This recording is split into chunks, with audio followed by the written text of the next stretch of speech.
ஐயோ, இது என்ன அதிசயம்! எல்லாமே புரியாத புதிராகவே இருக்கே. ரத்தம் வேறு வந்துக்கிட்டே இருக்கு. எனக்கு மயக்கமும் வரல. இது யார் உடம்புன்னு கூட எனக்கு தெரியலையே. ரோட்டில் அடிபட்டு கிடந்தேனா? எப்படி இந்த காட்டுக்குள்ளே வந்தேன்? அம்மா, அப்பா, பிரிதுலா, ஏன் என் கூட பொழுதுனைக்கு சுற்றிக்கிட்டு இருக்கேன். என் ஃப்ரெண்ட்ஸை கூட காணுமே. நான் என்ன பண்ணேன்? எப்படி இந்த காட்டுக்குள்ளே வந்தேன்? எந்த இடத்துல இருக்கேன்னு கூட தெரியலையே. ஒரு மனுஷங்களையும் காணுமே. எனக்கு என்ன நடக்குது? என்னோட உடம்புங்க, எப்படி இந்த உடம்புக்குள்ளே வந்தேன்? இந்த உடம்பு யாரோடது?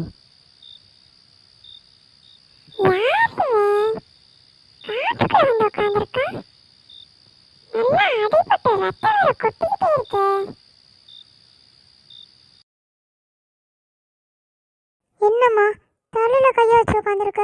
உனக்கு ஏதாவது பண்ணுதாம்மா?